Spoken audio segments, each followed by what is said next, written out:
with a WWE Hall of Famer saying Jon Moxley should have apologized to fans during his recent return promo on Dynamite and more. This is Wrestling Hub. My name is John, and you're watching the Wrestling Report for January 21st. Before we get into the rest of the video, make sure you subscribe to Wrestling Hub and turn on all notifications to stay up to date with everything in the world of pro wrestling. Also, don't forget to follow us on Instagram at WrestlingHubOfficial and also follow us on Twitter at Wrestling_Hub.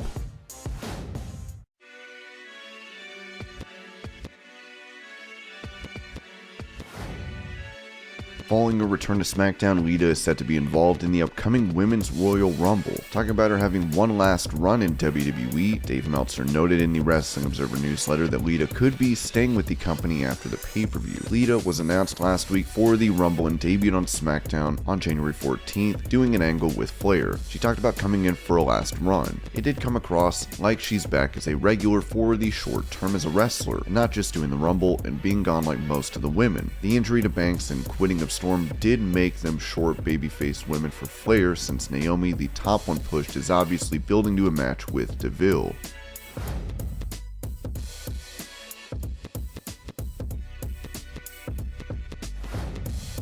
With NXT 2.0 focusing on those that are big and have an athletic background, WWE is apparently shocked by the low amount of viewers that are coming in. As WrestleVotes reported, internally WWE is said to be disappointed with NXT 2.0 in its first 4 months. Sources said they thought more fans would gravitate towards the newer stars quickly than they have. Could it just be too much? Too fast? Either way, I don't expect any changes to the concept just yet.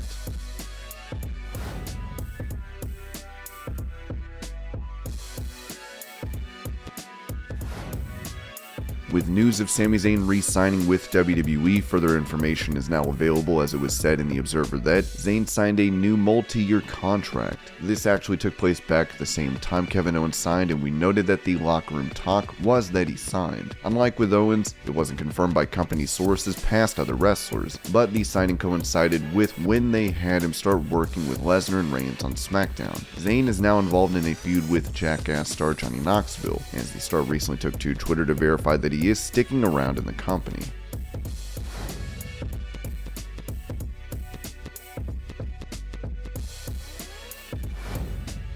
While the Wednesday night ratings wars have ended between NXT and AEW Dynamite, Raw is apparently getting beat by Dynamite when it comes to live fans and attendance. Meltzer noted this in The Observer. We'll go with attendance first. From October through the end of December for the quarter, AEW averaged 5,644 paid. SmackDown TV tapings averaged 7,083 paid, which does not have the advantage of being on Friday nights. Raw television tapings averaged 5,377 paid. WWE house shows in the US averaged 3,947 paid. They have the advantage of being on weekends, but house shows are not as big a draw as television tapings. Overall, if you were talking average attendance for the quarter, AEW is actually ahead by a 5,644 to 5,150 paid margin, but that is misleading, since AEW doesn't run house shows that would likely decrease their average. That said, it is still a huge news story that AEW is ahead in any form, and in particular ahead in both the New York and Chicago markets.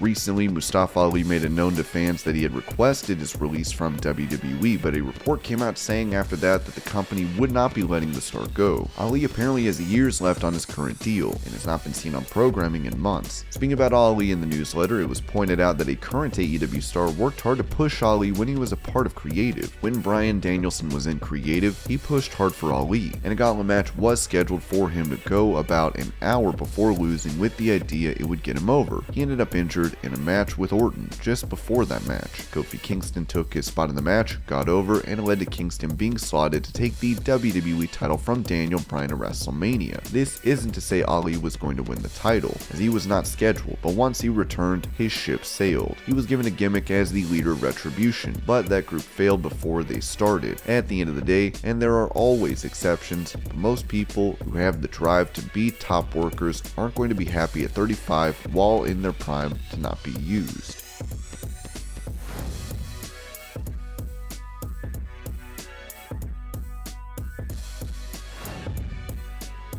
Bianca Belair had an incredible journey to win the SmackDown Women's title from Sasha Banks at WrestleMania 37 following her victory in the Women's Royal Rumble last year. Talking about her on After the Bell, MVP confirmed that he wanted Belair to join his faction, the Hurt Business. Behind the scenes, I was actually talking to Bianca Belair somewhat about potentially adding her to an organization, a little faction that I used to be a part of. This is because there were lots of people talking about, hey, you need a woman in the group, and there were some discussions with Belair, but things went a different way.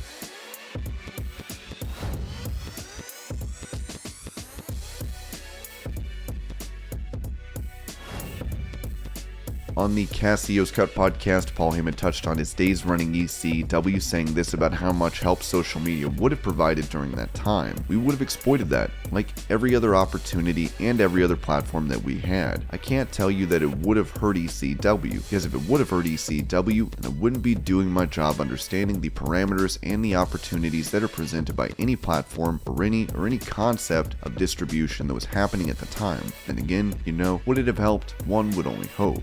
People who sit there and they say, well, this ruined this industry. It means you couldn't keep up. BlackBerry couldn't keep up with smartphones, so BlackBerry went away. Vinyl records, though vinyl is making some sort of a comeback now, it's really more of a novelty. Vinyl records couldn't keep up with CDs. CDs couldn't come up with streaming network television. Television can't keep up with Netflix. So either you adapt to the distribution platforms that surround you, or you become obsolete. So would social media have helped ECW? It better have, because that would be the obligation and the onus would have been on us, or we would have gone out of business faster than we did anyway.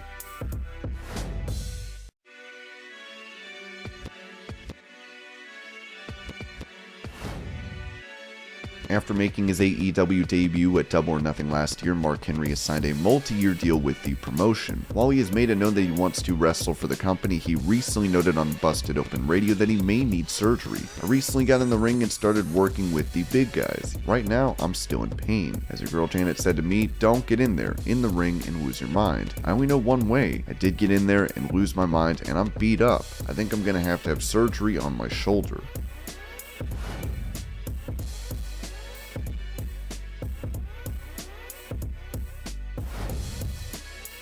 Talking on his podcast, former writer for WWE Freddie Prinze Jr. noted how protective Vince McMahon was over the character of Kane, with him recalling this example. I remember, I came in there, and I don't remember the promo. This was, over 10 years ago, but there was the word destroyed. Vince McMahon reads the word destroyed, and he stops and he looks at me. He's like pissed off at me, like I've done something, not wrong, but offensive. I go, what? And he shouts, he goes, Kane would never say destroyed. He would say obliterate. There's this long pause, right? You gotta remember the way my brain works. I'm not a reactionary dude and I'm comfortable with silence, so I don't mind it.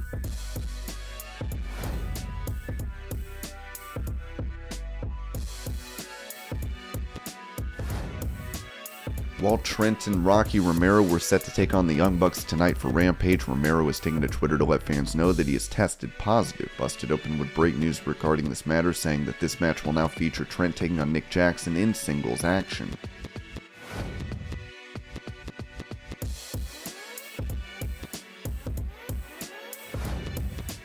With Drew McIntyre currently out of action with a neck injury, an update was given in the Wrestling Observer newsletter, with it said that regarding McIntyre, he's been doing rehab and decompression therapy on his neck. He's taking the John Cena approach of double sessions 6 days a week and is pretty insistent he'll make it back for WrestleMania.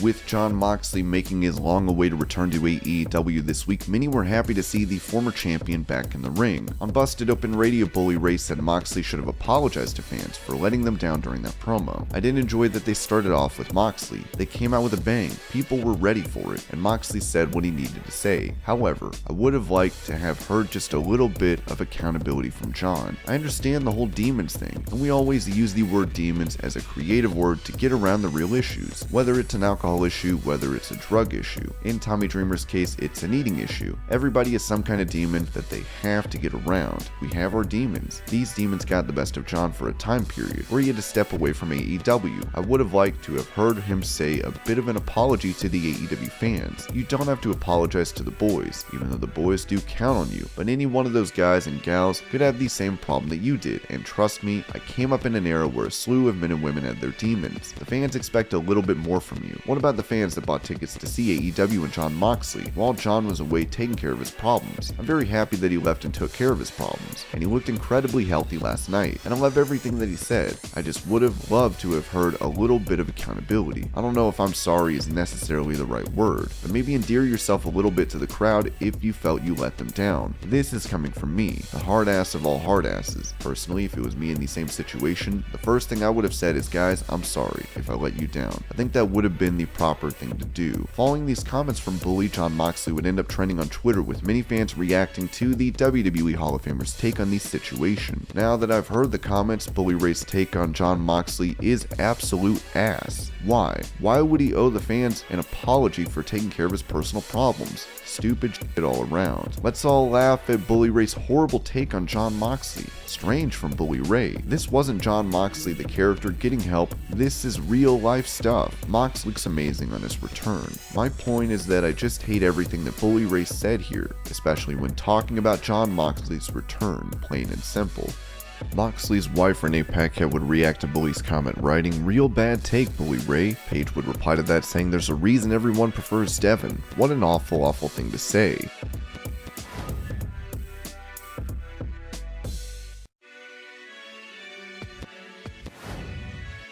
A former guest host of Monday Night Raw, singer Meat Loaf, has passed away at the age of 74, with WWE releasing this statement. "We are saddened to learn that Michael Lee Ade, better known as Meat Loaf and beloved by fans all over the world, passed away at the age of 74. Our sincerest thoughts are with his family, friends, and those affected by his passing. Meat Loaf's larger-than-life personality and distinctive musical style paved the way for an iconic entertainment career. The Dallas, Texas native authored one of the best-selling albums of all time with the release of Bat Out of Hell, and won a Grammy Award for the Best Rock Vocal Performance solo for I Would Do Anything for Love, But I Won't Do That in 1994. Meat Loaf also enjoyed a successful acting career and delivered indelible performances in the Rocky Horror Picture Show, Fight Club, and many others. The WWE Universe fondly remembers Meat Loaf's appearance as a Raw guest host on May 10th, 2010. The chart-topping musician pitched Randy Orton one of his songs for his new entrance music that led to a memorable exchange with the Viper. WWE extends its condolences to Ade's family, friends, and fans.